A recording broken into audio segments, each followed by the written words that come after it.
your man Rico the Opinionist out on this kind of crispy little evening. Man, what's good, Winter? I guess you're coming on in. Turn y'all around. Y'all come on up in here. Let's talk about this Kyrie Irving situation. I know I might be behind on a few things. Hold on a second, y'all. Let me wipe this off here. Okay. Y'all come on in. Well, I got a few minutes out here. It is kind of crispy out here. My goodness. But I can appreciate it. All right. I don't know if y'all been paying attention over this past weekend, but Kyrie Irving on this little weird show. It looks like they were sitting in like a bubble or something. It's like, it's almost like how they have like POWs sitting in a little room with no pictures, no windows, no anything, and they just have them like reading a script or something. It was the weirdest thing to witness. I know it had to be something behind why they do it the way they do it, because I'm of the belief that everything has a specific meaning, and there is a direct agenda behind whatever is done when it comes to this reality, especially when it comes to that particular group of people. And one thing about it, if you were paying attention to it, I listened to the entire apology, by the way. And he never said he was anti-Semitic. He never said, I apologize for being anti-Semitic. He never did. That is one brave, one articulate, one tough young man. You know, couldn't ask for any more. No, for him. And I just want to educate everybody who's just standing around. And we wonder why so many black celebrities don't come out and speak truth to power the way they did when Muhammad Ali walked the earth as a young man, the way John Carlos did in 1968 Olympics when he threw up the black fist trying to represent his people. The way Jim Brown gave up his football career, the way he did, the way Dick Gregory gave up being a comedian to speak truth to power for black folks. And I guess a lot of the black athletes today, you know, they are buck broken. They understand the assignment when they sign on to become a professional basketball player, a professional football player, a professional actor or actress. When they sign on to get into that Hollywood system, the Jewish and white controlled system of entertainment, they understand. They do. But every once in a while, you'll have someone who's a part of that system kind of break the matrix there a little bit. And because I think deep down inside they really want to, but they've allowed themselves to become pigeonholed or just scared.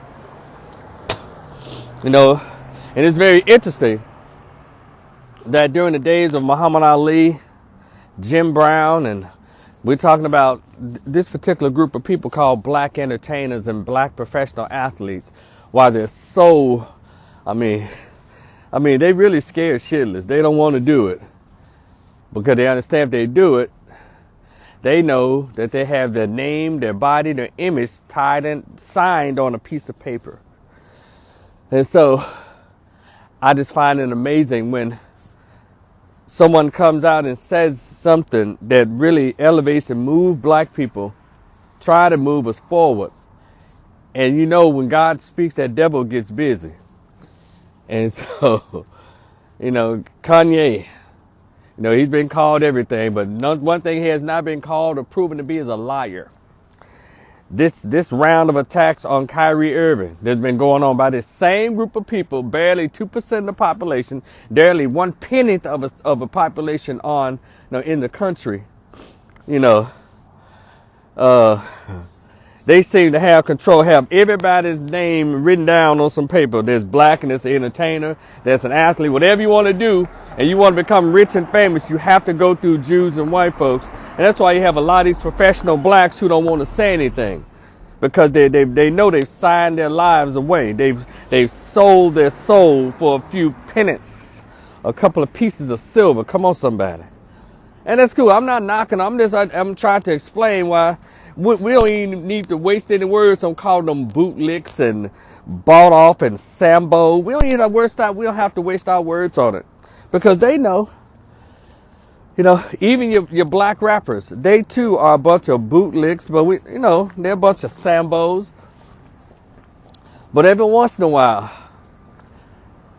in the words of Mary Mary, they get that God in me. It hits them. And they shake the matrix. And they say things that actually try to move us forward, right? Because they've already been given the script. You cannot. Shout out to Dr. Claude Anderson. Benign neglect, just like the black politicians. Y'all keep voting for these Negro black politicians all you want to. You're not going to get any work done. So your neighborhood's going to look like Shinola, look like doo-doo. So, Rico, vote for the white one. I'm just telling you, stop acting like because they black thing's going to change. We've been here 400 years. We had better black representation before 1965. They actually understood the assignment, so saith the Lord. But these Negroes after 1965 with all this integration, multiculturalism, diversity, inclusivity, they ain't trying to do no work for black folks. Dr. Claude Anderson put out the word called benign neglect. They understand whatever power that we give you as a system of racism, white supremacy, you are not to empower, educate, or elevate black people. And guess what? Your favorite comedians, your favorite entertainers, professional football players, professional basketball players, professional boxers. Well, shout out to Floyd Mayweather. He tried to give y'all some game on the money thing. But y'all so busy hating on him because he won't fight like a dog for y'all and get himself all busted up and hurt and get CTE for boxers. Man ran. No, he didn't. He jogged into his millions. So Kyrie Irving has apologized, whatever, and done all his thing. I said, well, good for you, Kyrie. Hell, you held out longer than most. Because it kind of bothers me when we say we need more black athletes. We need more. Why? Y'all can stand around and see how much they can take on their own. Because all of them get treated like a Kunta Kinte. All the niggas stood around while Kunta Kinte got whipped. Okay, hey Layla, all right, it'll be here. Watch the replay. All we do is stand around and have a bunch of comments as they whip one person who's speaking up for millions. Then some of you so sorry. Well, he's speaking for me, but then you whisper in private. The man was telling the truth. But this time, I must say, black men kind of stood up to the plate. I ain't had too many black women in their little groups speaking up for Kyrie. They must know something. We don't know. I don't know. But no, publicly, I'm sure a lot of sisters supported him. But it's cool. I was just impressed to see so many black men actually blogging about it, talking about it, having debates. And then on his first game yesterday, I think the brothers of the Hebrew Israelites, they came out and supported him. But that support would have been great during the whole thing. And but we still can continue this. Let me tell y'all something. The fight is never over. Because when we get a lucky break like a Kyrie Irving, when we get a lucky break like a Kanye, because Kanye, he can go back to his life, and Kyrie Irving deserves to go back to his life. He's done what he's supposed to do. He opened the floodgates. He opened it up. Now it's time for the rest of us to do the work. We want motherfuckers to be total Jesus Christ.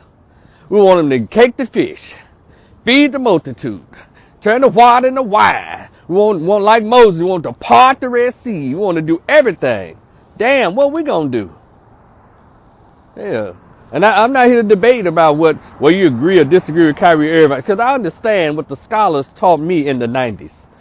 If y'all know who the scholars is, I'll send you a copy of my black book list. DM me your email address and I'll send you a copy of my black book list. Some of them, Dr. John Henry Clark, Dr. Ben Yachanan, Dr. Ivan Van Sertima, Dr. Amos Wilson, Dale Jones, our scholars. That's what they taught us. Franz Fanon, the scholars taught me. So I'm not surprised by this. So there's no debate. When I see Kanye, I understand what he's doing. And I keep asking, how many messages do y'all think God is going to send Negroes? Can't keep sending messengers so y'all can watch them get assassinated or crucified. That's all we do. We act just like on the plantation. When one slave tried to rebel and run off, everybody said, oh, master gonna get him. He gonna get him. See, he talks too much. Well, he need to. And they doing it, try to show an example that, as they say, we can all be free. But everybody trying to hold on to their little car, their little house, their little $2. Well, we can have billions in a nation. And so they should be tripping me out. You know, so I'm not upset with Kyrie Irving. Yeah, go ahead and tell the folks, yeah, I'm sorry. But yeah, hurting people. He didn't hurt nobody. It's about controlling Negroes. Until we understand who we are in this country and why we were brought here, then all this other shit won't confuse us. Shout out to Dr. Francis Cress Welsing by way of Brother Neely Fuller that said racism, white supremacy. If you don't understand what it looks like, its agenda, everything else you see would only confuse you. And we get confused. And I ain't never heard of so many black people that call themselves Christians or Catholics and believe in the Lord Savior Jesus Christ and all of his messages, but you don't know a messenger when you hear and see one. How come I do? I don't go to church. I don't believe in none of that shit, but I got common sense. I live in reality. I don't live in some kind of false sense of we're all together. I'm cool with who cool with me. You know, Kyrie Irving probably one of the nicest men on the planet. You know, the NBA picked Kyrie Irving to play ball, but God picked him to share a message. And a lot of us letting it slip past us. I appreciate what the brothers in the Black Hebrew Israelites came out, but you know who else should have been out there? All the members of the Black Greek-led organizations that are men. 100 Black Men of America. All these black, so-called black male organizations, y'all should have been writing letters and standing up with that brother too. He didn't do anything. And we stood there and watched somebody be crucified who didn't do a thing. Kanye spit some facts, and we scared of those facts. But Kanye didn't spit anything new. Hell, if you've been paying attention to reality, listening to our scholars, since the 90s, 91, 92, Dr. Naeem Akbar and others, they told us all this. All I do is sit back and say, oh, okay, Kanye been listening to the scholars. Oh, and Kyrie, you know, and the question becomes, like Kyrie said, look, Kyrie Irving said, I was just looking at the video and I'm trying to learn where I came from. I'm trying to learn my history. You know, there's a lot of that goes around. All these celebrity black men and women, mainly black males, because see, we still don't understand that the number one threat to white racism, white supremacy is not a woman. It's a man, baby. It's black men.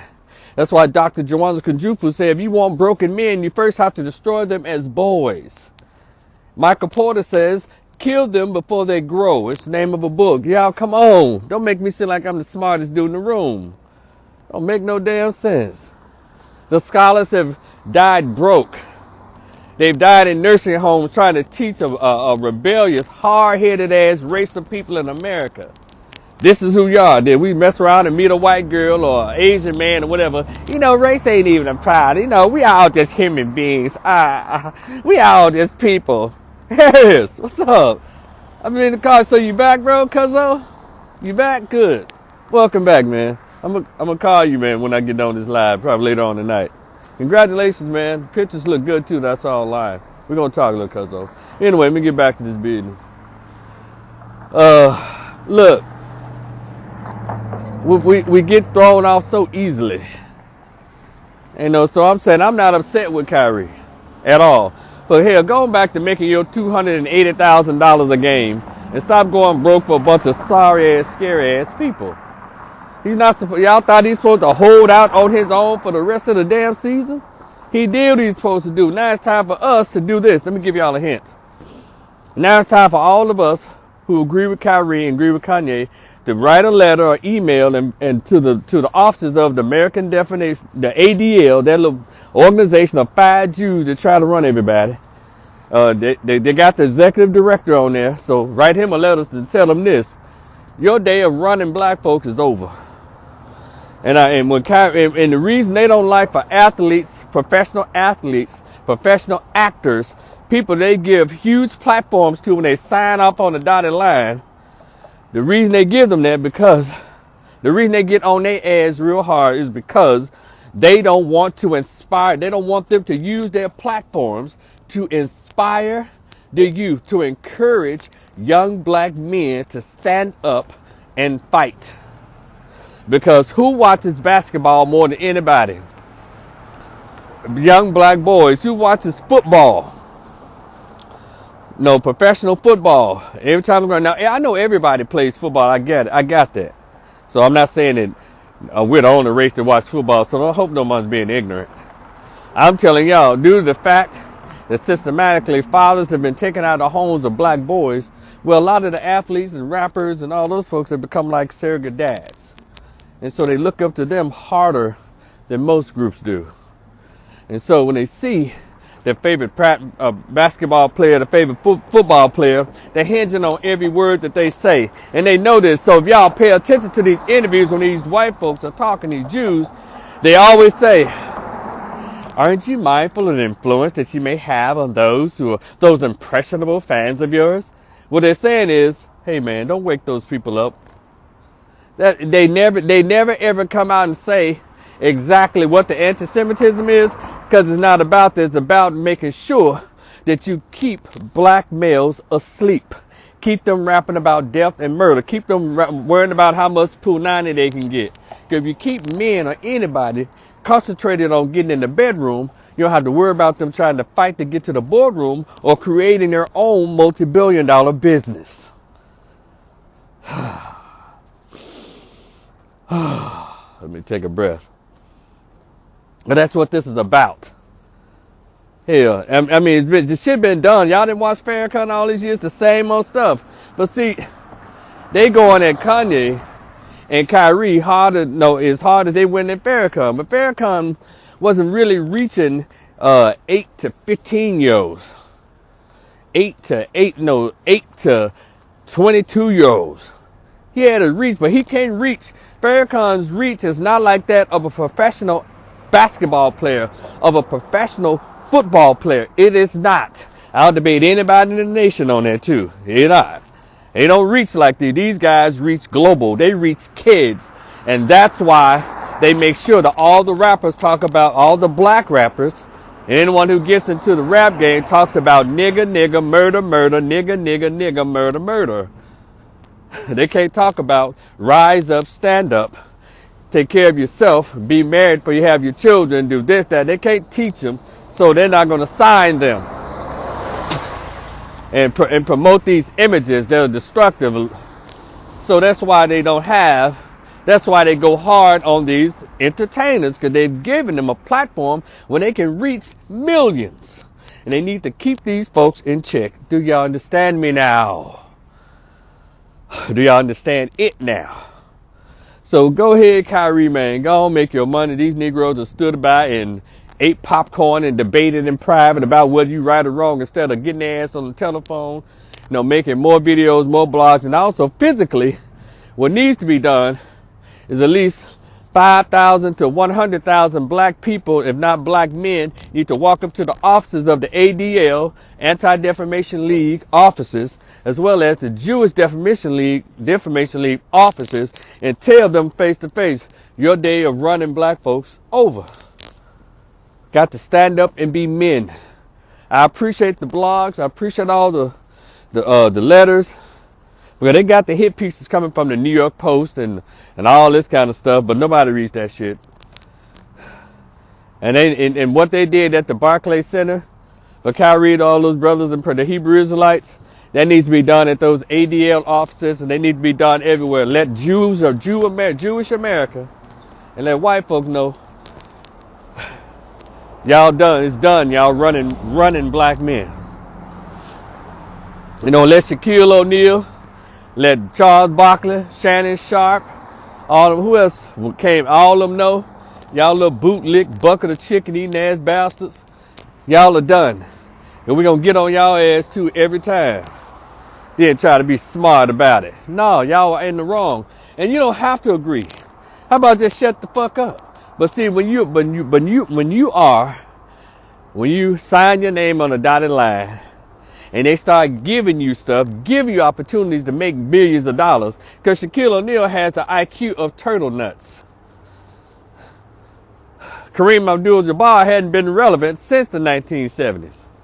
They dug his old ass up to say some weird shit about Kyrie Irving every chance they get.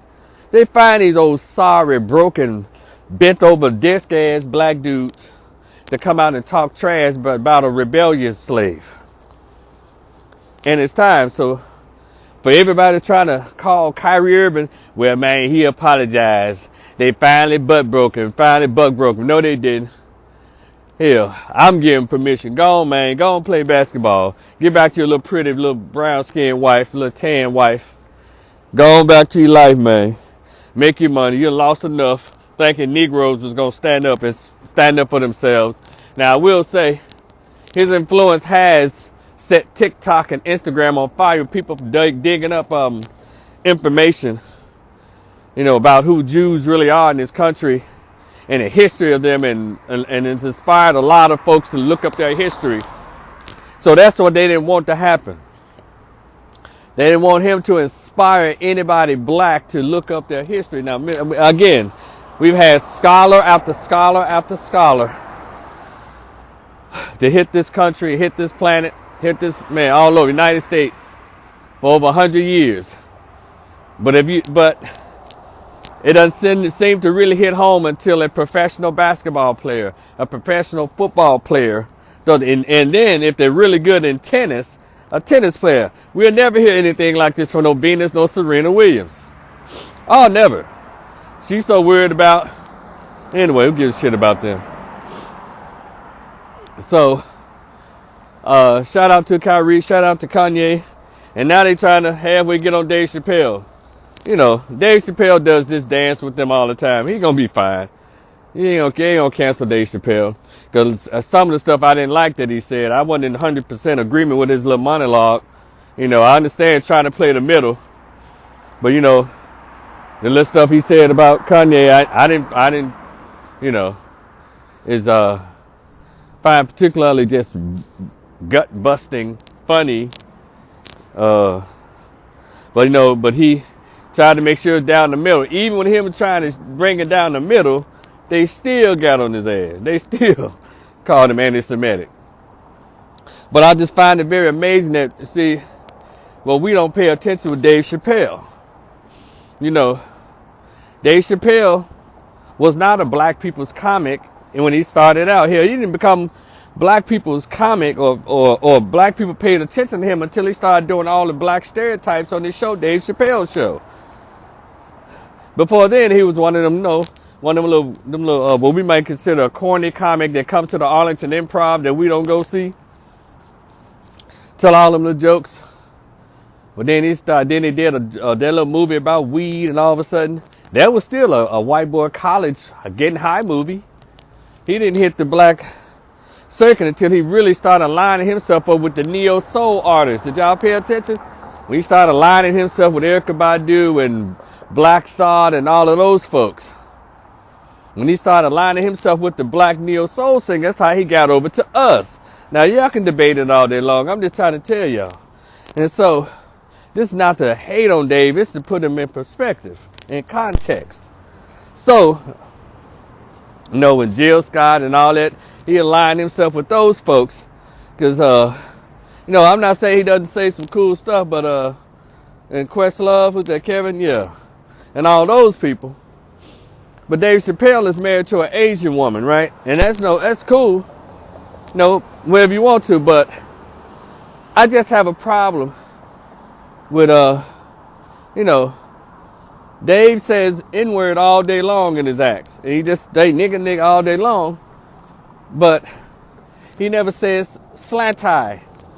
He never says no Asian slurs like slant eye, gook, Charlie, chopsticks, straw hats, rice patty. He never says anything anti-Asian, but he always yell nigga. That's my problem with Dave Chappelle.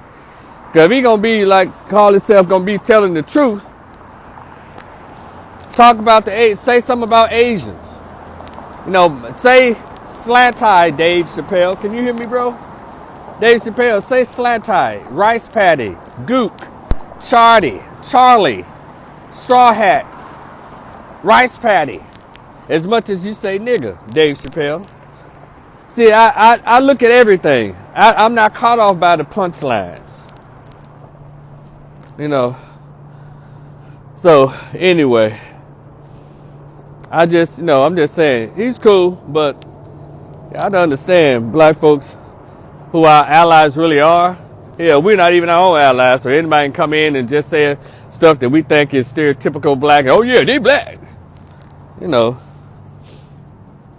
I would love to hear his response why he never says anything anti-Asian. But he say a lot of nigga all day long. I would love to hear that.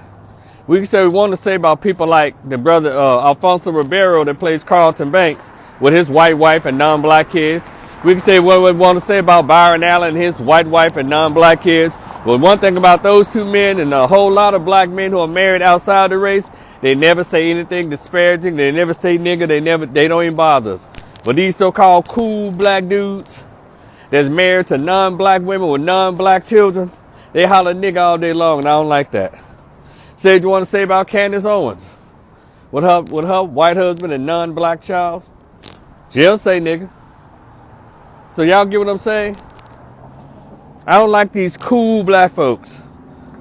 You know, but you ain't got everybody you go home to is non-black. At least be respectful and dignified. So, but that's my little spiel on Dave. But anyway, shout out to Kyrie again.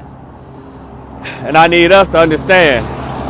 I'm going to say it again. As a matter of fact, I'm going to give y'all another example of how they don't like when black athletes use their industry-given platform to try to inspire black kids. Remember I told y'all how you never see Shaquille O'Neal or LeBron James with any black kids on these commercials or even see them.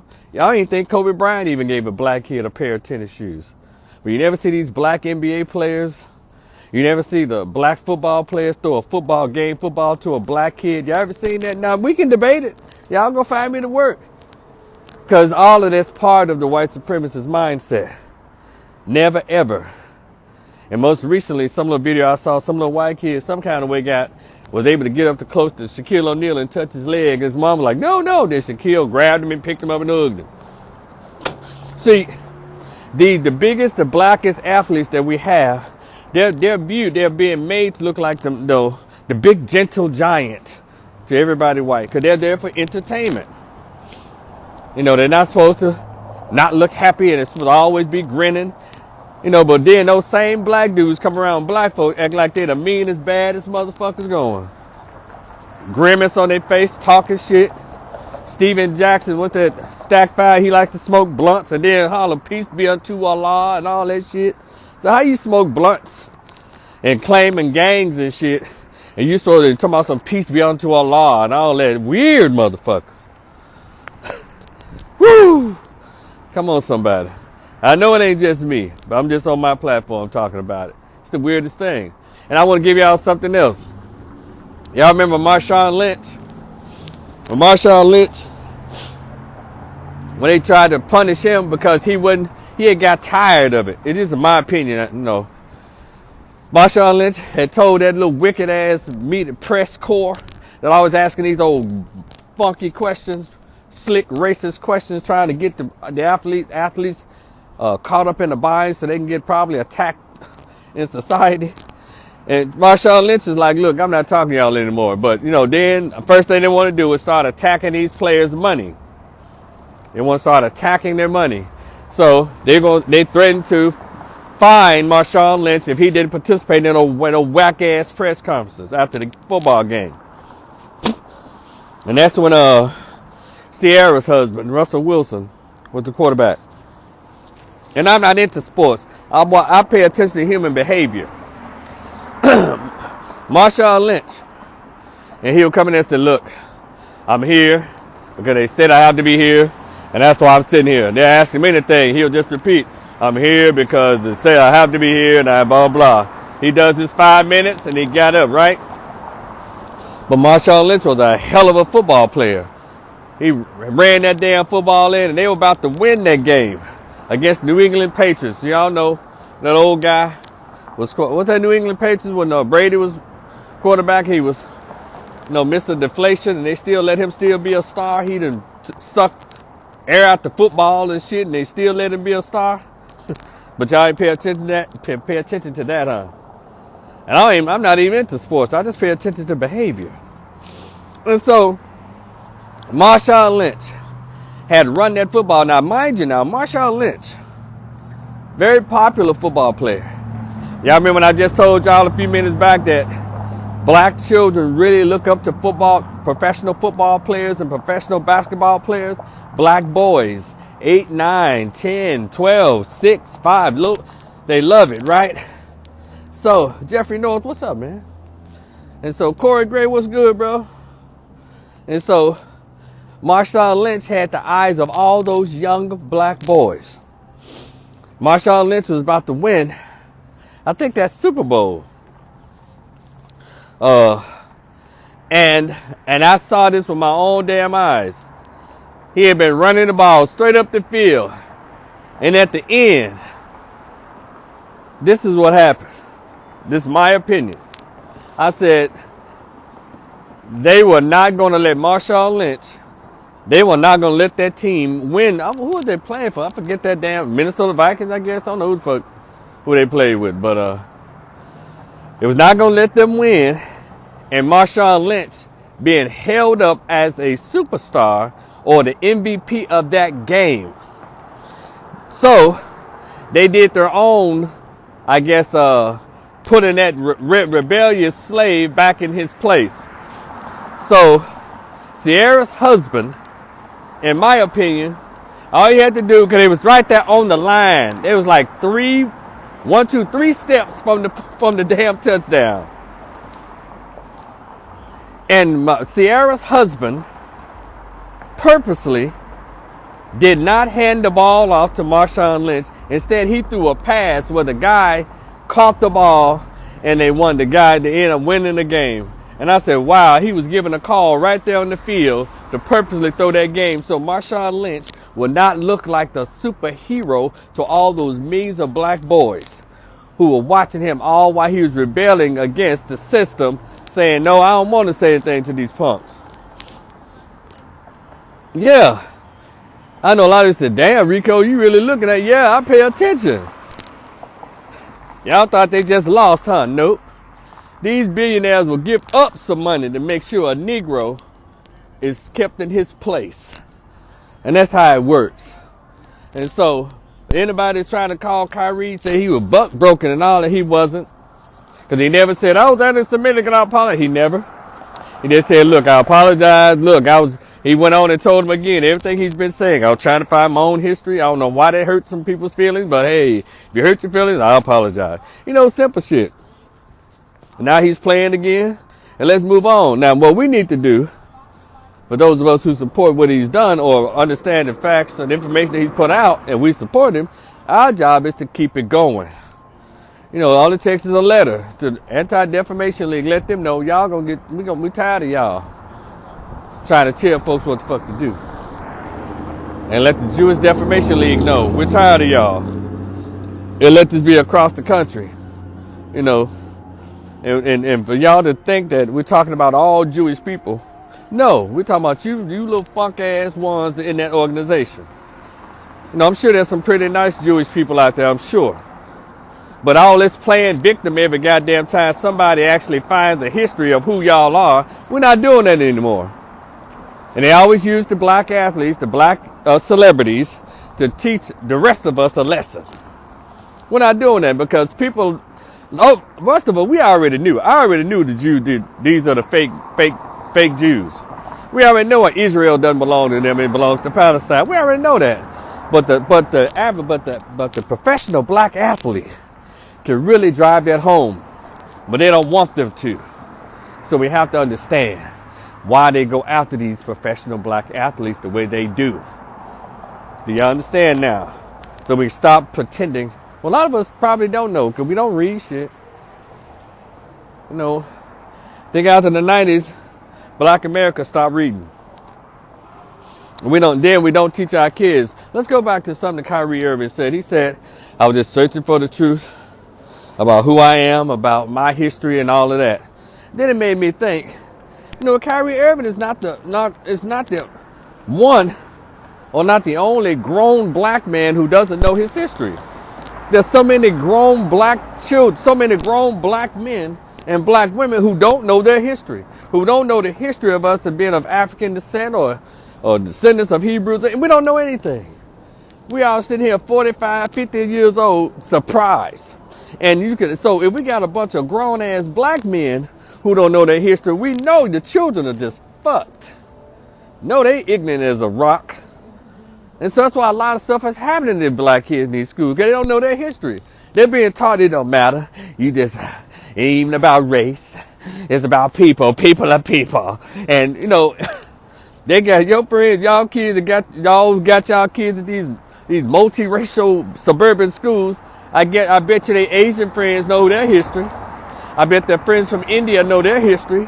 I bet their African friends from Africa know their history. But your black American child don't know shit. And then when they get treated like a less than in these schools, all of a sudden their feelings hurt. And you mad. But that's racist. That's racist. Why the fuck we still hollering what's racist if we do our history, we understand we live in America. Why aren't we behaving? Like, if we believe that America's racist, why aren't we behaving as such? Why have we built industries? Why have we built anything to protect us? We just sit around here and watch a rebellious slave get whipped across the back, and we're just hoping it's not us. Who does that? And so, when we go back to when Kanye said, well, damn, the way this shit was going on, it make it almost sound like slavery was a choice. But I tell you what, watching our reaction to Kyrie Irving and our reaction to Kanye, I know this mental slavery is a goddamn choice. And what he said, like, damn, it is a choice on some level. And people had nerve to be offended. He said slavery is a choice. It was a choice. No, the initial kidnapping and all that was not a choice. But hell, after a while, they started outnumbering the very folks who are supposed to be the captors. And after about 150 years, you're still subservient? What the fuck's going on? Y'all, I mean, I'm sure it's been recorded where they shit. I mean, if you were truly rebellious people, it wasn't supposed to be no cow alive, no pigs alive. You're supposed to poison all the motherfuckers. Cut all the cows' throats. Poison them. If you was a slave that was in the house and you cooking the food, you're supposed to put all the poisonous roots in the food. So Kanye wasn't always wrong, but I know that sounds rough. Maybe. It's almost like saying, damn, Jooz, y'all was in caught up in Auschwitz for 6 years. That was a choice, wasn't it? No more there, no. They'll tell you, no, we just waiting for the American and European allies, I guess, to come in and help, and then we, get tax dollars from everybody. Even though it was Germany that did that shit. But America's paying them money too. We can't even come together on reparations. Nah, I don't need a reparations. No. You tell it to a Jew about money's being paid to Israel. What do you mean we're suffering people? We're long-suffering people. We walked the burning sands. No, y'all did not. The people who walked the burning sands were African people. And number two, Native American, they called it Trail of Tears. What sands did you motherfuckers walk in this country? They talking about some shit that happened over there. We talking about what suffering have you suffered over here in this country, Jewish white folks? Nothing. That's why I noticed that Jewish white folks don't like to have real debates anymore like we used to have in the 80s, in the 70s, and the 80s when our scholars were still young and tearing their asses up. You can debate any Jew to a debate and they're going to turn you down because all they want to do is tell you about their fake history. Well, our people have suffered. In America? See, let's talk about in America. I don't give a fuck about what's going on over there. Like y'all say, well, you're in Africa. Well, let's talk about the American history then. What suffering have Jews actually went through in America at the hands of black people? because Jews, Italians, Irish, Asian, everybody else was classified as white. So I want to know.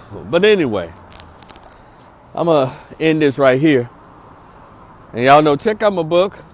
If you haven't bought it yet, it's PDF format, only $10. It's called The Greatest Pain Ever Felt. Please send an email address if you decide to hit that Cash App, $Rico the Opinionist. It's a pretty cool little short story. Meaning, according to what some folks who bought it told me. So it's pretty cool. Yeah, $Rico the Opinionist, PayPal, Rico the Opinionist. I'm on Instagram, Twitter, TikTok, YouTube, Facebook, all over the place. You hear me? So I think that's it. I just wanted to just share that. And again, shout out to Kyrie. Appreciate you, Kanye. And some of the stuff you said, Dave Chappelle, but really. Oh, thank you, Kevin. You say you liked it. I appreciate you, man.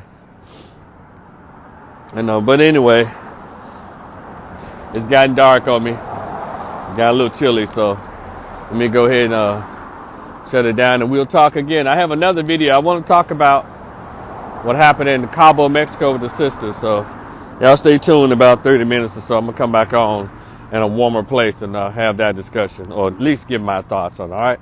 I'll talk to y'all later. Peace.